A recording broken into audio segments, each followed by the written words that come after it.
وہ بھی ایک ہوں۔ ہمارے لیے آج کی انجیل مقدس بمطابق مقدس یوحنا اے مسیح تیری ستائش ہو،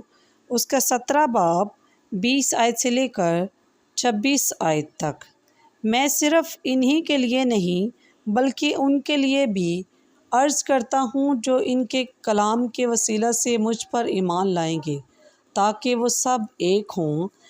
جس طرح کہ تو اے باپ مجھ میں ہے اور میں تجھ میں ہوں، وہ بھی ہم میں ایک ہوں، تاکہ دنیا ایمان لائے کہ تو نے مجھے بھیجا ہے۔ اور وہ جلال جو تو نے مجھے دیا ہے میں نے انہیں دیا ہے، تاکہ وہ ایک ہوں جس طرح کہ ہم ایک ہیں، میں ان میں اور تو مجھ میں،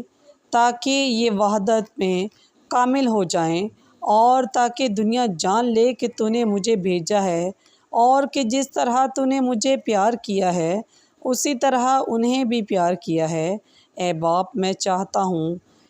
کہ وہ بھی جنہیں تو نے مجھے بخشا ہے، جہاں میں ہوں وہاں میرے ساتھ ہوں، تاکہ میرے اس جلال کو دیکھیں جو تو نے مجھے دیا ہے، اس لیے کہ تو نے دنیا کی تکوین سے پیشتر ہی مجھے پیار کیا۔ اے عادل باپ، دنیا نے تجھے نہیں جانا مگر میں نے تجھے جانا ہے، اور انہوں نے بھی جانا ہے